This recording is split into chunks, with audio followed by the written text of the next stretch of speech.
grind, to the hustle, the pursuit of wealth. Every story, every journey, every climb from the shelf.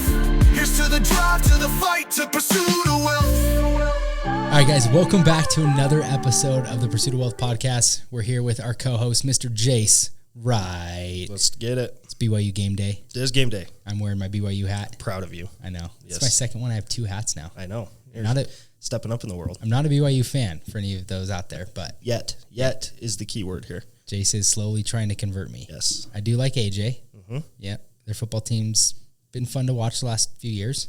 I feel like if I do switch to, become a BYU fan, like I'm coming into a good era. Oh, 100%. Like it's never been better. You've had a terrible life as a BYU fan. Oh, dude, it's been optional depression for the majority of my fandom.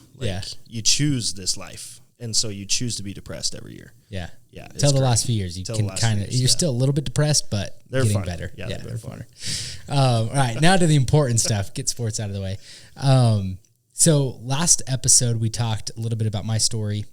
We shared your net worth tracker to kind of give people a basis of where you're at. Mm-hmm.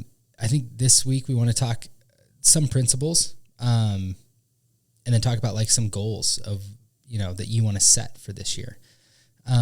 Some key things like that I want to just kind of hit on before we get into the goals and stuff are, I've been deep diving and listening to a lot more finance podcasts and authors and books, and listening to like books and stuff about finance. Mm-hmm. And dude, there's some actually like kind of a lot more people struggle with this than I originally thought.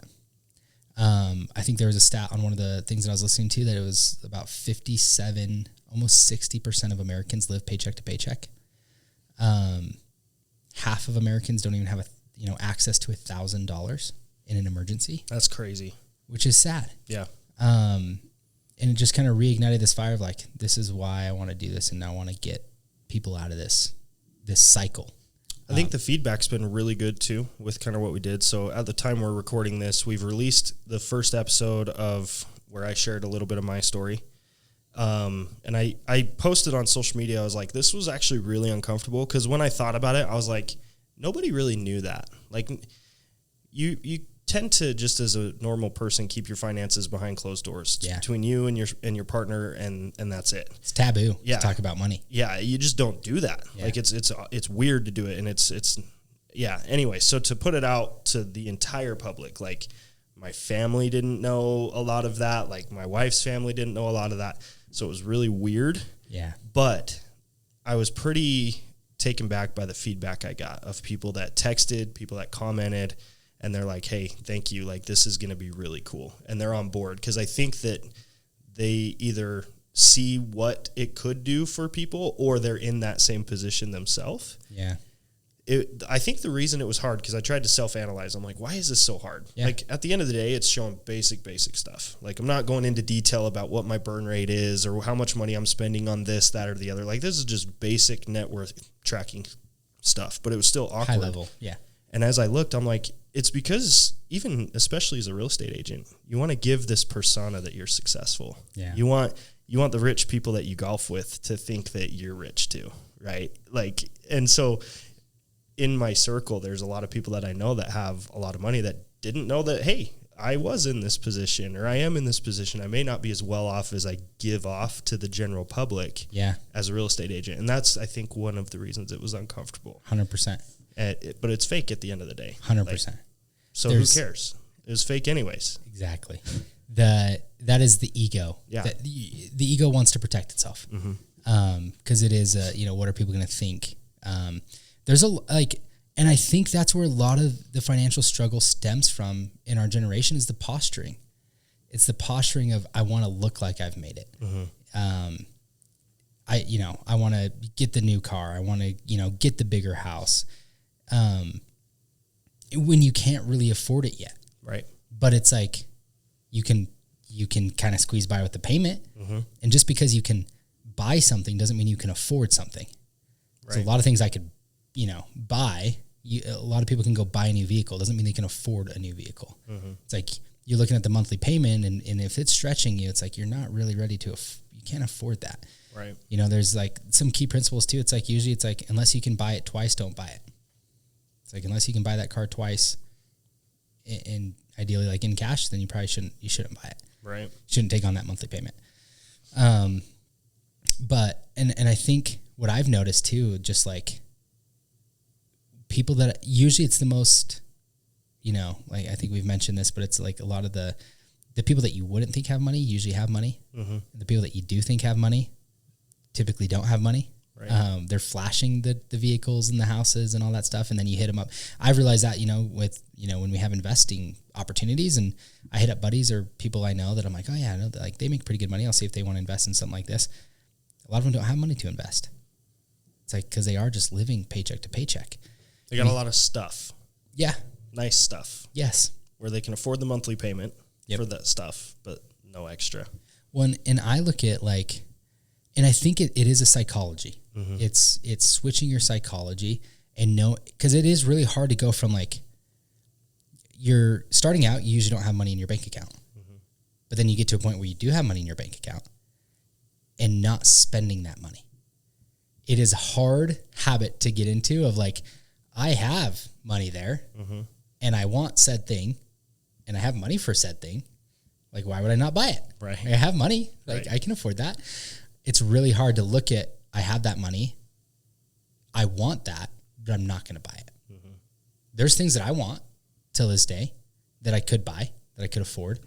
Like, I'm going to use a stupid one. Like, I've put off buying new golf clubs for like 5 years. Like, and for those watching, I have not. Yeah, but it's just, it wasn't a jab at you by any means. I think it was a good example of like, it's not that I don't want them. Right. Like, I genuinely actually do want them. Mm-hmm. It is just like, I look at it as it going to make me a better golfer now. My clubs still work fine. And getting to that point of like, I could do it, but I don't need to do it. That's when things start to really shift. Right. Because you're always going to have things that you want. I would love a supercar. Like, I've toyed around with buying like one of my buddy's nice cars, but at the end, I can buy it, but it's like, is it really like, is that what's going to make me happy? Mm-hmm. Is it really what I want to spend my money on? Am I going to regret it after I buy it? Like, actually thinking through these things and not being impulsive is where you start to make better decisions. Right. And I used to look at that, dude. I'm like, dude, how are all these people like, they have nice cars, they have a bigger house, they have a nice boat. I know I'm like, I think I'm making good money. Like, why don't I not have all these things? But then I was like, at the end of the day, it's like, well, I'm also not like willing to just go leverage and have all these payments mm-hmm. and be under that stress. I would rather stockpile money away for right now. And like, I really like enjoy having cash available to like make investments. Mm-hmm. Like, if I want to go buy a house for cash for flipping business stuff, like, I want to have funds to go do that. Yeah, I could use those funds and go buy a boat or something, but then I'm like, well, then I don't have as much to like go invest. Right. And I find a lot of joy in like the investing side. And it wasn't like, it took me a while to get there. And I think that becomes more fun when you have more money. It's really hard when you have your first 10 grand. Because like, investing 10 grand isn't going to do a whole lot off the gate. But if you always get to 10 grand saved and then you spend it, you're never going to get to the point where it is fun. Right. Where you have that bigger lump sum of cash that you can start seeing as like giving you better returns. And so anyway, like, I would pose this thought to that, because we don't want to come across saying like buying the boat is bad or having the supercars are bad or whatever. I think the key difference is when you buy those and for what purpose. Correct. Are you buying it so that you can impress someone else? I think if you're doing that, you're not in a position to buy it yet. Yep. If you're doing it because you just simply want to and you have the means to, by all means, go buy the supercar. Yeah. That's on you. If you're buying the boat because you want to impress somebody, you're going to realize pretty quick that goes away really fast and you're not going to enjoy that payment. Yeah. But if you're buying it because you want to create memories with the family and you have the means to do that, go buy the boat. Yeah. And it's funny because I'm not going to share names or anything, but this is happening currently with some people I know. They're getting ready to purchase a cabin. Okay. They are looking at it already within the purchase of needing to, they're purchasing it with the idea that they want to create memories with the family, right? but they are already thinking about how are we going to Airbnb it to make this work, which then eliminates the original reason for buying it in the first place. Yep. They're cool with the idea. They like the idea, but if it doesn't get Airbnb'd out, they can't afford it. And so they're buying it for the wrong reasons. Correct. Not necessarily to be flashy. That's not what I'm saying they're doing. But if you're buying it for the right reason, which is you can afford it, and if you don't have it paying for itself through Airbnb or whatever, and you can still afford it, then great. Go ahead and buy it. Create the memories. Have a good time. Same with the supercar or whatever. Like, just don't buy things when you're not ready for it, I guess, is the point I'm trying to get at. Correct. And that's something that, like, dude, we've wanted a cabin for a long time. And that's actually something I've gone back and forth with is, like, would I be okay just having renting it out for a year? Yeah. Just having this payment. Mm-hmm. And then, like, the more I think about it, I'm like, well, how often would I use it? Right. Could I just rent an Airbnb for the 4 weeks out of the year that I probably would be at the cabin? Right. And that's probably like 1 month's worth of payment on the cabin that I'd want versus having 12 months of that payment. And so that's like, I think it coming down to like, what is the purpose? What is the purpose of that purchase? Well, the purpose of that purchase is for me to go and enjoy time with the family. It's like, well, can I do that this way? That would be less money. Like, yeah, I don't have the asset and the appreciation of, having a cabin and stuff, but not spending the down payment on that. That's really not going to make me any money. That's not really an asset. If you're not renting it out, it's not really an asset. It's a liability. You just have a monthly payment coming in, and yes, maybe it's going to go up in value, but that's, long time down the road. I could use what I would have used as a down payment on that to go get assets like rental properties, cash flowing properties, and then just be like, hey, I know in my budget that I'm going to spend $5,000 to $8,000 a year renting Airbnbs to go have fun with my family. And $5,000 to $8,000 a year is a lot less than $4,000 a month in a payment on a cabin. You know what I mean? So it's like looking at that. It's like, what is the real reason? And then analyzing like how often would you use it? It's why I've struggled. Like, I've thought about buying a boat for a long time. I can't justify buying a boat in Idaho. Like, I talk to friends that, they have boats and they're like, it's the best purchase we've ever made. And I don't doubt that. But then I also look at, like, I know a lot of people that use their boat maybe like 3 to 4 times a year. And then they're paying for it to be stored, $300 a month. And they're paying the monthly payment of it, because a lot of them don't buy it cash. And I'm like, is it really, at that point too, it's like, how many times are you going to go boating? Could you just rent a boat? Right. Like, the same cost. And then you don't have liability. And you don't have any maintenance. Right. You don't have any, like, you're not going to lose the asset value. Cause as soon as you buy a boat, it's like, it's going to go down in value. They're not going to hold their value. And there's different reasons. Like, maybe you're in maybe it is a tax play. If you can figure out how to deduct that on your taxes, maybe people are buying them for that reason. But yeah, they're just like little decisions where I've gotten a lot more, I'm really conscious about those things. One thing I'm not conscious about, like we spend money on trips, vacations. Like, don't blink an eye. I want to stay at the nice resort.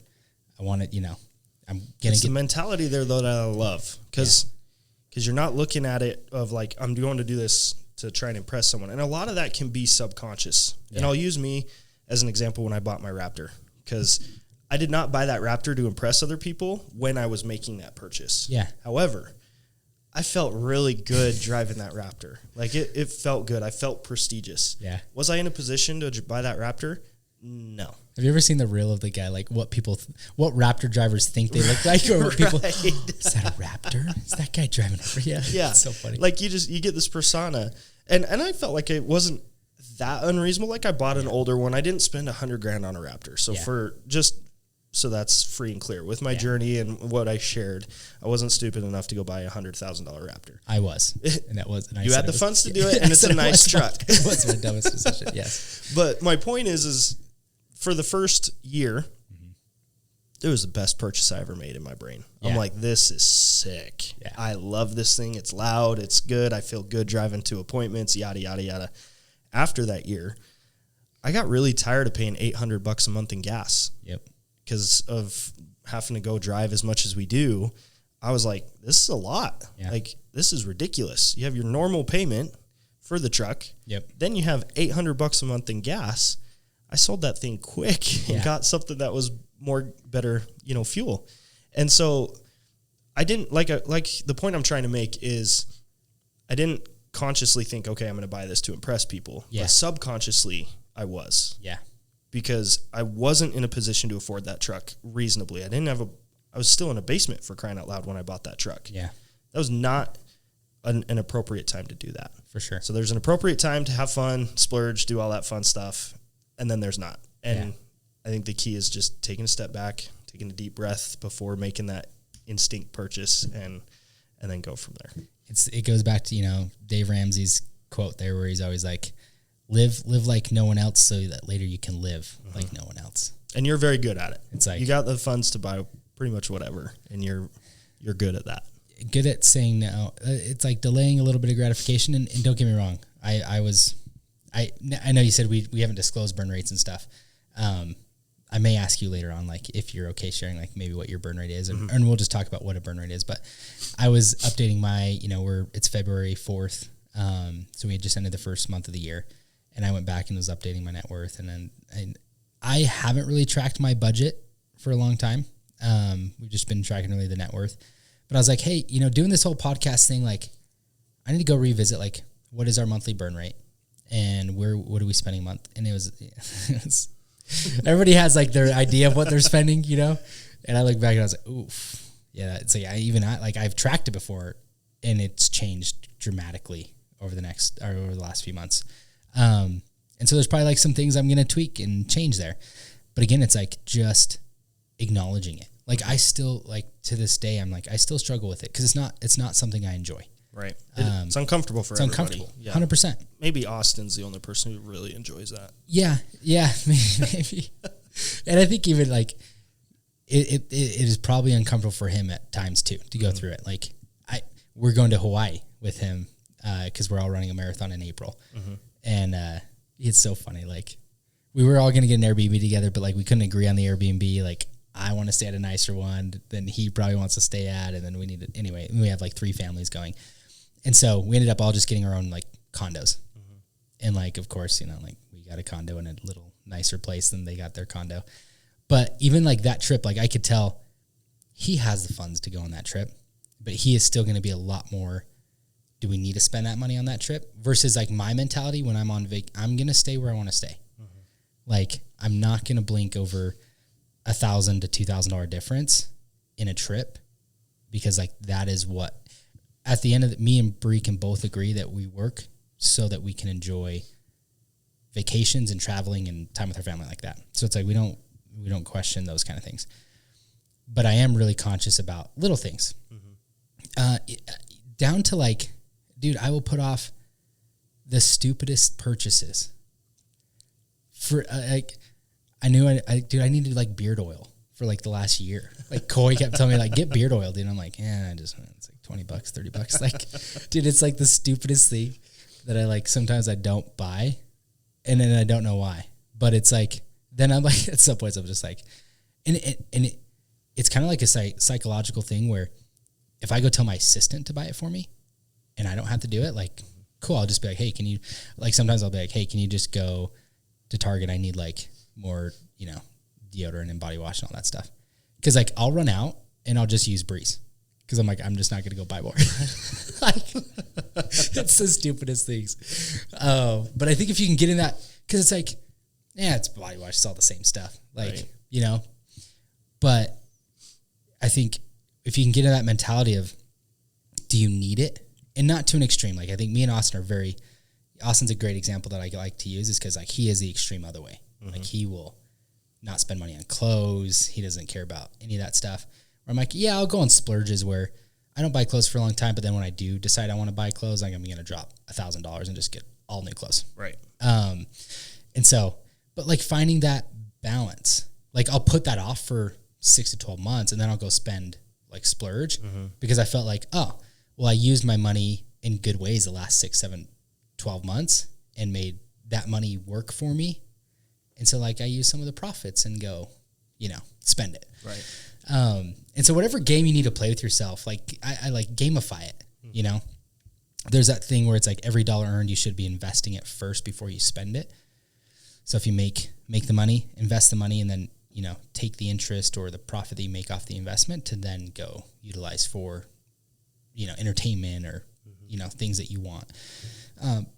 And so one other stat that I wanted to mention too, that I'd heard on this podcast that I was listening to about finance was, dude, it was like only 50 million Americans could theoretically save $27 a day without like having to make dramatic changes that would put them under like living in the poverty level. Does that make sense? So his example was to save $10,000 a year, it takes a little over $27 a day to save. So it's like, like $27 a day, like that's all you need to save.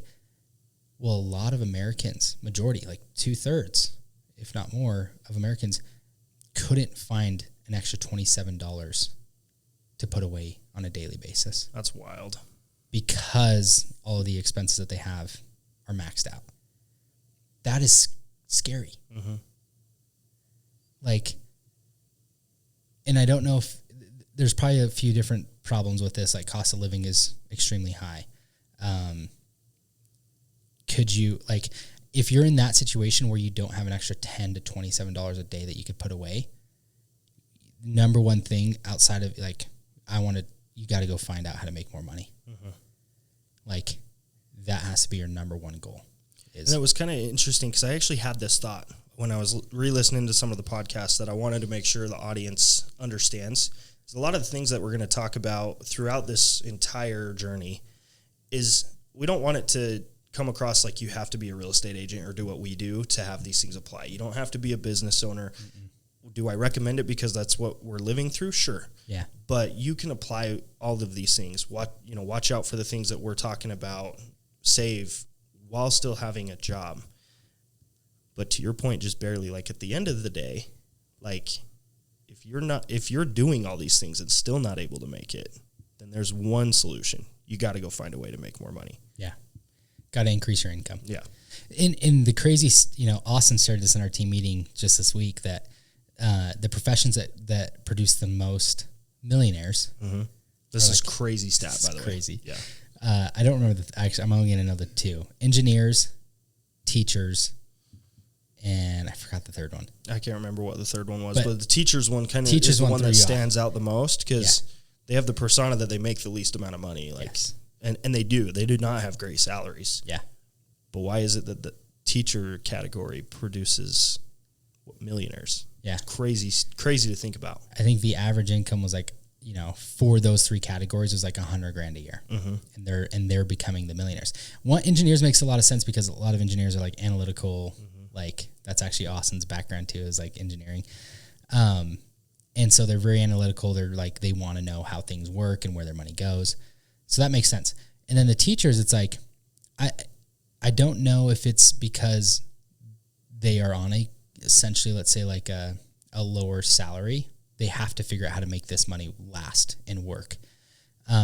Every dollar has a place. Every dollar has a place. They're budgeting it. And I think maybe they just understand on a higher level, like if they want, they need to retire at some point, like so that they're putting money away. And maybe it's like employee programs too, where they're investing into their 401ks at work and getting the contributions. And so like just putting that money aside is helping them become, millionaires down the road. Right.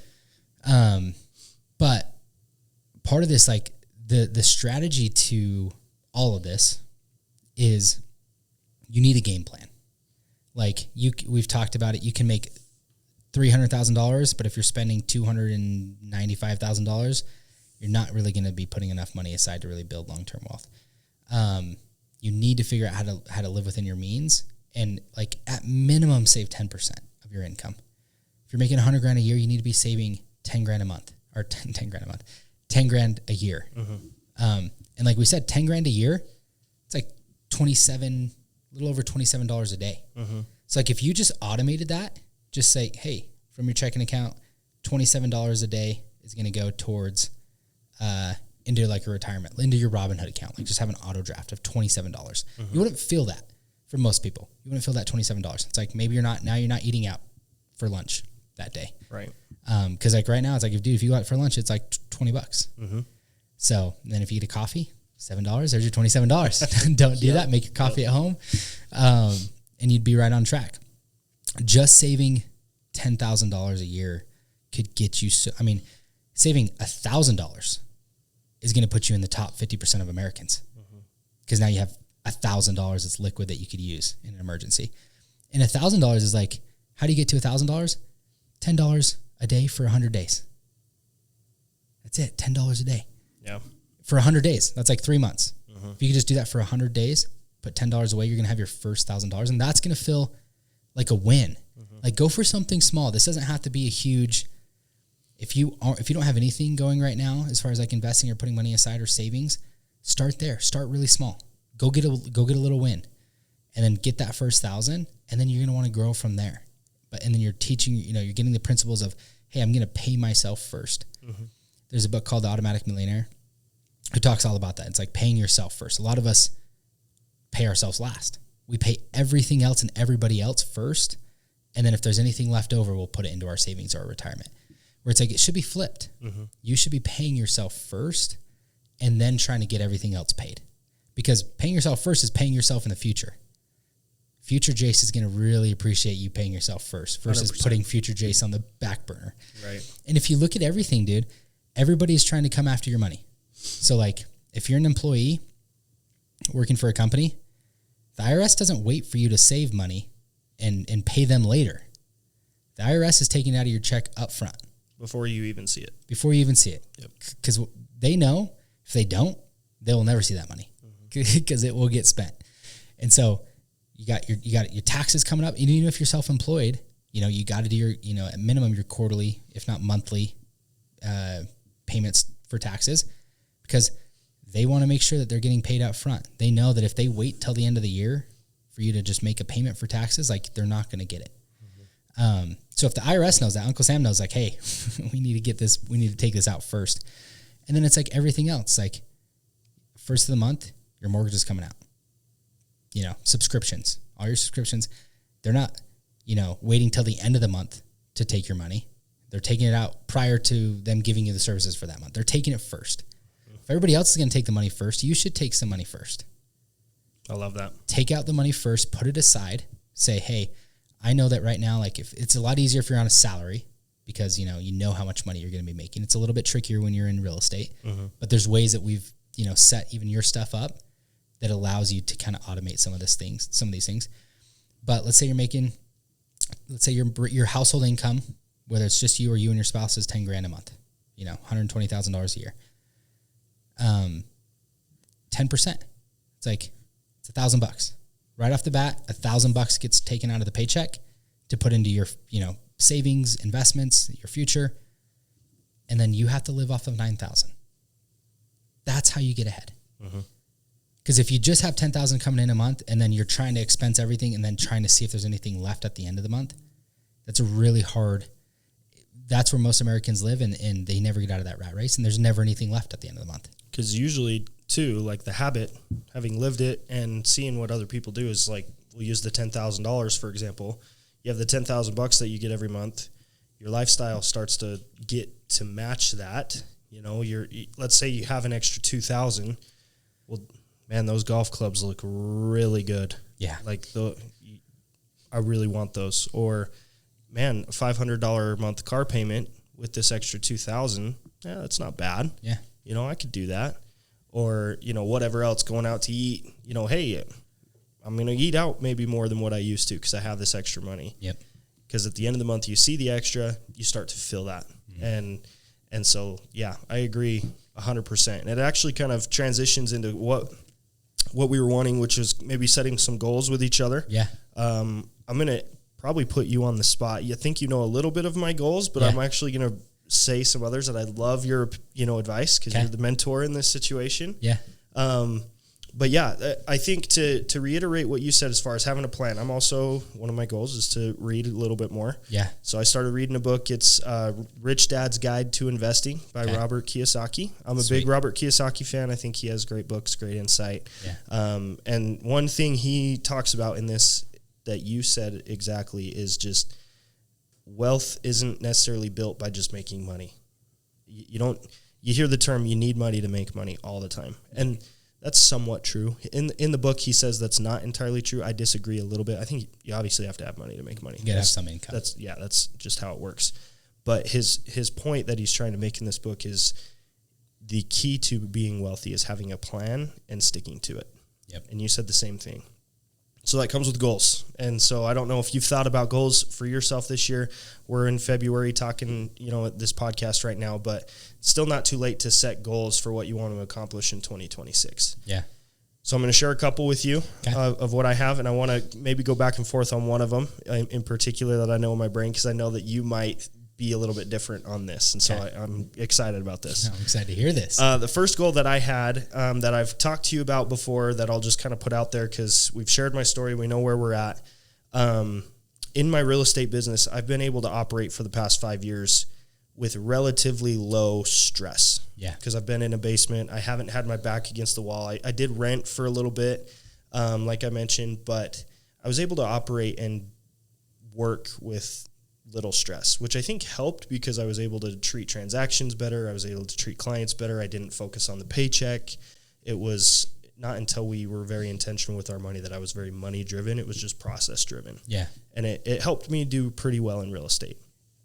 After the drastic change we made with buying a house, Yep. I noticed very quickly that my mindset shifted to almost survival mode, where now I'm looking at every transaction with, okay, I got to pay my house. And so this needs to come in, this needs to come in. And I wasn't liking the way I felt. I wasn't liking the way that I operated by doing that. Mm-hmm. And so one of my goals for 2026 is purely mental strength. And that's going to come through going to the gym more, because I hate going to the gym. I can't stand it, but mentally I'm going to fight that. So we've been going to the gym more, eating better, reading books, just bettering my knowledge and my brain so that I can handle stress better when it comes to this new lifestyle change of having a mortgage and all of that stuff and setting goals. So that's been priority number one for me, which I'm very excited for. Yep. The other one that I think is going to be interesting to talk about is I want to pay off both my cars this year. Love it. In the past, I've talked to you maybe about paying cars off, and there's arguments both ways with that on, do you do it? Do you not? Could that money that you spend paying off $40,000 in cars be put to something that's going to make you money through investing? Yep. I have found, in talking to my wife as well, that we're probably leaning a little bit more on the Dave Ramsey side of this, where we've enjoyed and kind of gotten addicted to paying off our debt. Love it. And not feeling that weight. Yeah. And looking at it through the lens like I spoke on last episode, which was that is my investment. Yeah. We're paying $700 a month in car payments. Yeah. If I were to drop $35,000 on any investment, could I get $700 in return a month 100%. from that?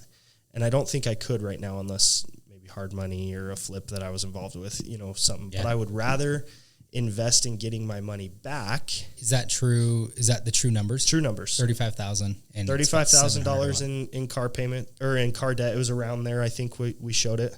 And it's roughly $700 a month between those two cars. So I think that if my math's right, it's like a 20% return on your money.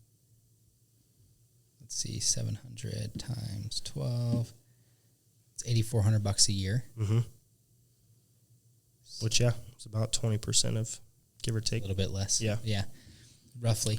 But that's kind of my point. Which is a good return, I think. And that's how you should look at it, is like, what is my return on investment? I would love that $700 back. It's not a true investment because I'm not cash flowing $700. Yeah. But I'm looking at it as an investment because I want that $700 a month back in my pocket.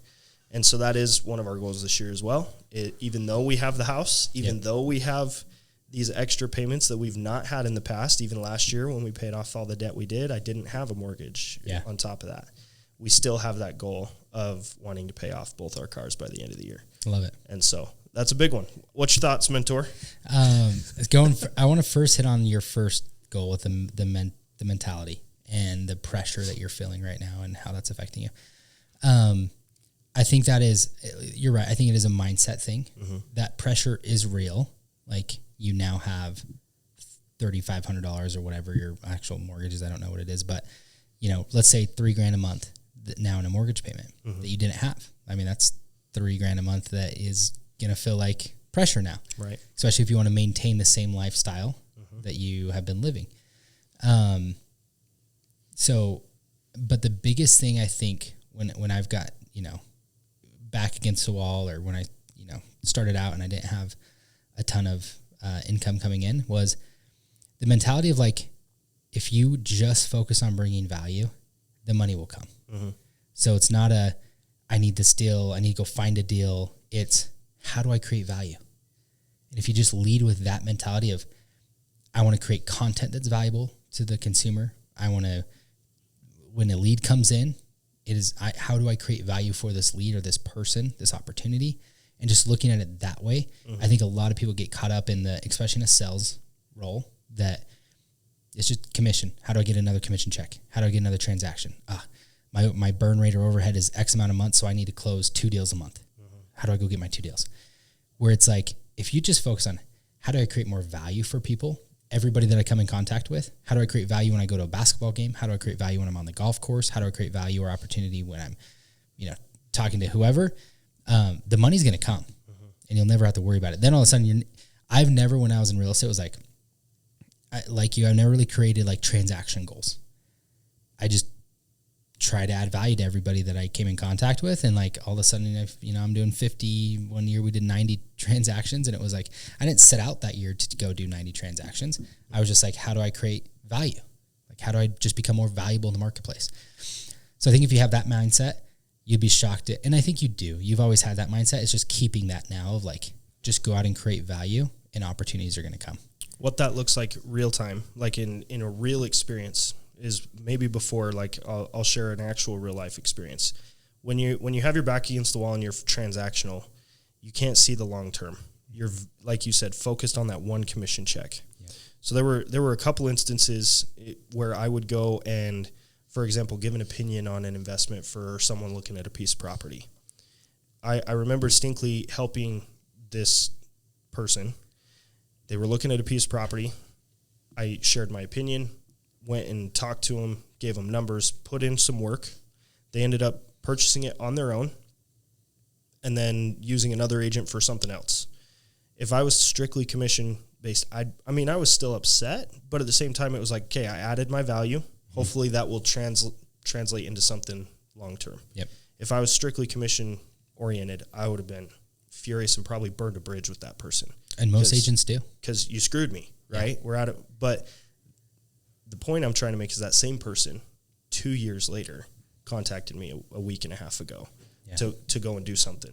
Now I've got leverage, and now you can secure that and all of that stuff. But my point is like, when you aren't commission based, you look at the long term and you operate in the long term and add value, kind of like what you were saying. And that's what I want to still continue to do. 100%. And I can never, this is the hardest thing for me to try to coach or train on.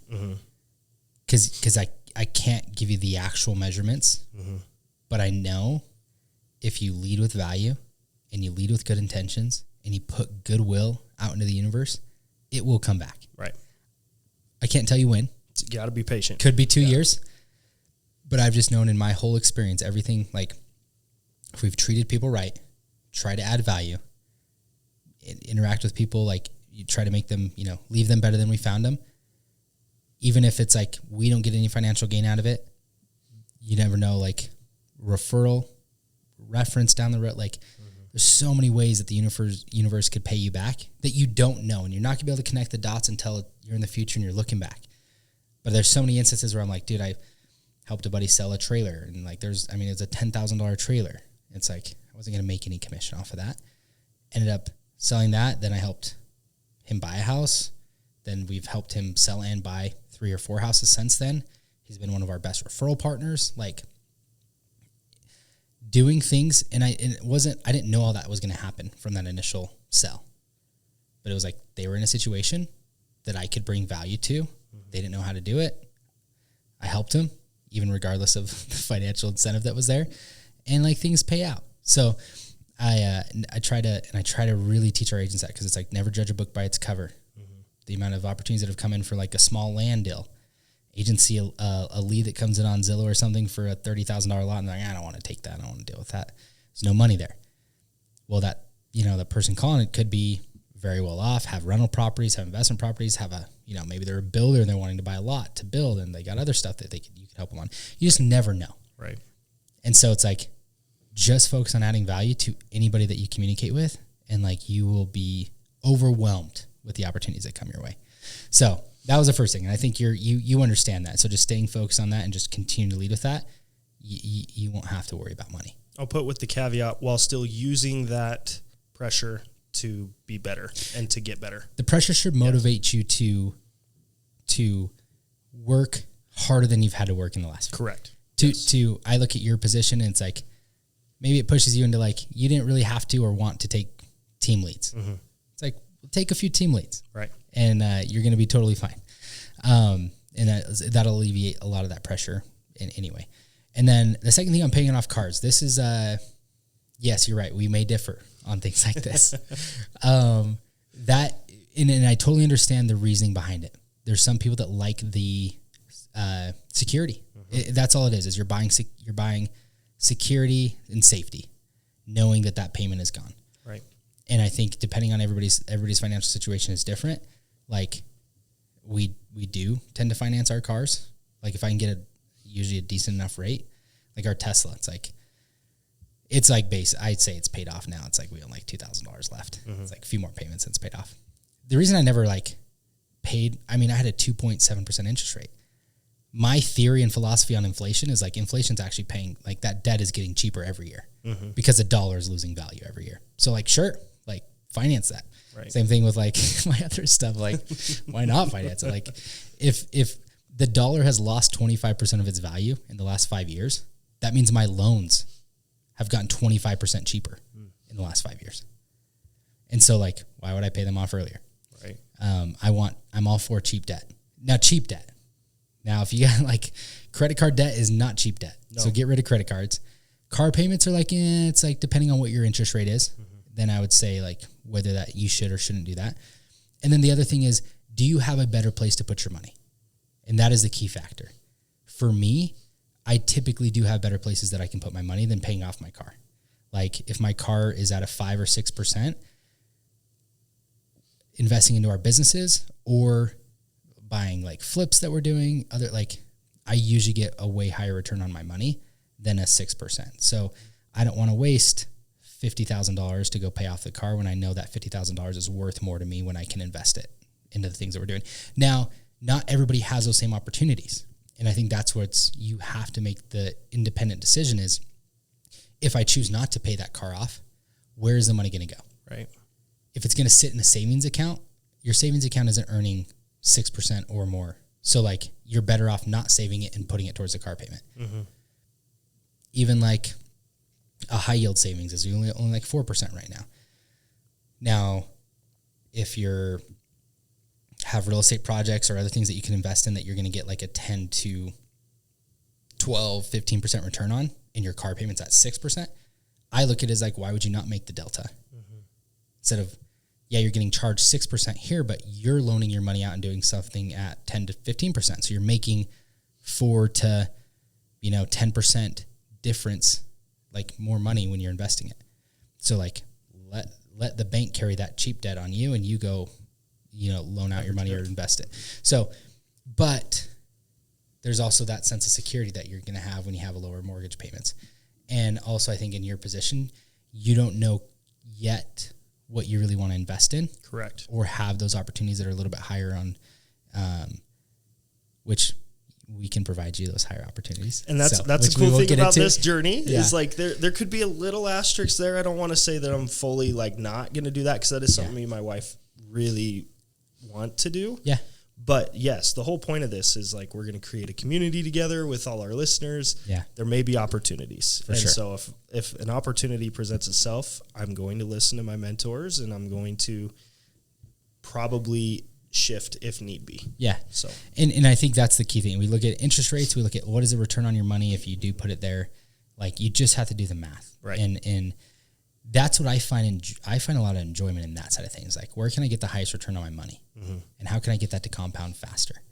I think for you, the main goal should be, what I would like to see you do is save a certain amount of your income per month If you have that goal, whether it's 10, 20%, whatever it was last year, I would try to like slightly increase it a little bit, and set it up. And I think you're already set up this way, but like making sure that you're paying yourself first. For me, that's something that I haven't been super strict on, but I think this year I'm going to change that. I want to save 20% or more of our income. And usually we end up like, it usually ends up that way anyway, just because like I just don't spend it all. Right. But I want to be more intentional and automatic about it. The last thing I want to say on this too is, I was thinking about this quote. People always say like scared money doesn't make money. And I think like our generation is all about that. Like scared money doesn't make money. Like you need to go put your money here, do this. Anybody that I've seen, including myself, that has tried to do this the quick way, ends up broke. There is no quick way. Yeah. Like you got to understand that like the best investors of all time got like a 15. Honestly, I think the most like hedge funds and best investors of all time got like a 13%. Warren Buffett averaged like an 18, 20% return on his money annually, which that is insane. So if you could just focus on like those kind of returns and saving your money, if you look at it, like everybody in their lifetime is going to make a few $1 million.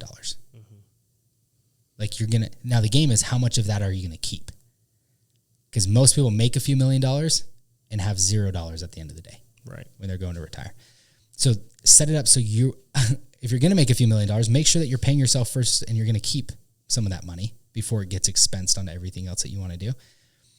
And know that it's just going to take time. Don't go for every shiny object. I've shared this before, but like every time I've tried to invest in things that I didn't know or didn't understand, and I've thought the same thing, well, like, dude, scared money doesn't make money. You got to just go for it. I lost every time. And it's like, I look at the majority of our net worth now, it's like 90% of it has come through real estate because that's what I know and I understand. Every time I've dabbled with Bitcoin, I lose. I panic sell because I don't understand Bitcoin that well. I don't have a thesis of why I would hold. The market's going down, I just freaking fold because I'm like, I don't know. I don't even know. This could all be fluff. I don't have a belief in it yet. And I haven't done enough research or studied enough to have that belief. And the same thing with like, I had a buddy that was options trading and I freaking tried to options trade. And like, I made a little bit of money at first. I had no idea what I was doing, but I just did it. And then I lost a lot of money.